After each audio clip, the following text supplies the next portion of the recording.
The Gift by Ray Bradbury. Tomorrow would be Christmas, and even while the three of them rode to the rocket port, the mother and father were worried. It was the boy's first flight into space, his very first time in a rocket, and they wanted everything to be perfect.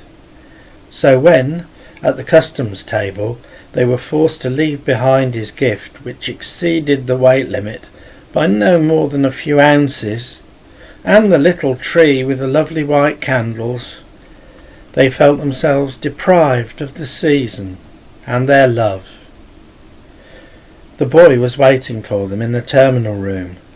Walking towards him after their unsuccessful clash with the interplanetary officials, the mother and father whispered to each other, "What shall we do?" Nothing. What can we do?" Silly rules. And he so wanted the tree. The siren gave a great howl, and the people pressed forward into the Mars rocket. The mother and father walked at the very last, their small pale son between them, silent. "I'll think of something," said the father. "What?" asked the boy. And the rocket took off, and they were flung headlong into dark space.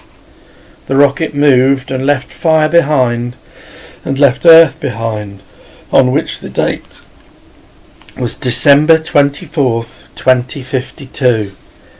Heading out into a place where there was no time at all, no month, no hour, no year. They slept away the rest of the first day. Near midnight by Earth time, New York watches, the boy awoke and said, "I want to go look out of the porthole." There was only one port, a window of immensely thick glass of some size on the next deck. "Not quite yet," said the father. "I'll take you up later."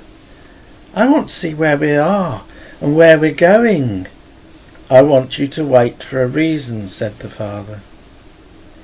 He had been lying awake, turning this way and that, thinking of the abandoned gift, the problem of the season, the lost tree, and the white candles. And at last, sitting up no more than 5 minutes ago, he believed he had found a plan.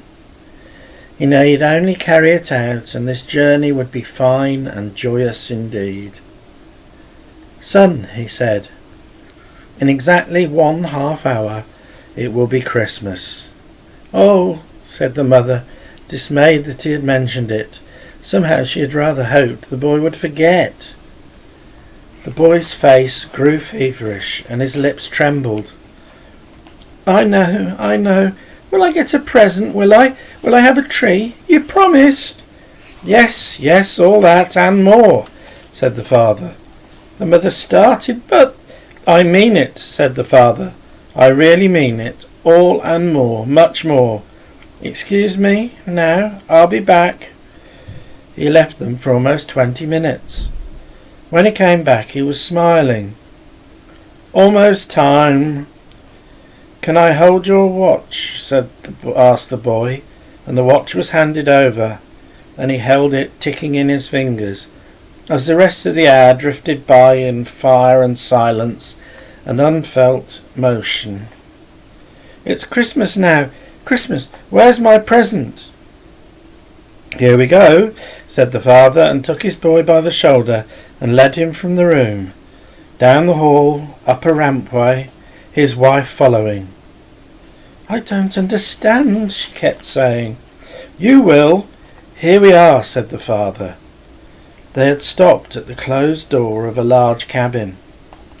The father tapped 3 times, then twice in a code. The door opened and the light in the cabin went out, and there was a whisper of voices. "Go in, son," said the father. "It's dark." "I'll hold your hand. Come on, Mama." They stepped into the room and the door shut, and the room was very dark indeed. And before them loomed a great glass eye, the porthole, a window 4 feet high and 6 feet wide, from which they could look out into space. The boy gasped. Behind him, the father and the mother gasped with him. And then, in the dark room, some people began to sing. "Merry Christmas, son," said the father. And the voices in the room sang the familiar carols, and the boy moved forward slowly until his face was pressed against the cool glass of the port, and he stood there for a long time, just looking and looking out into space and the deep night at the burning of 10 billion white and lovely candles.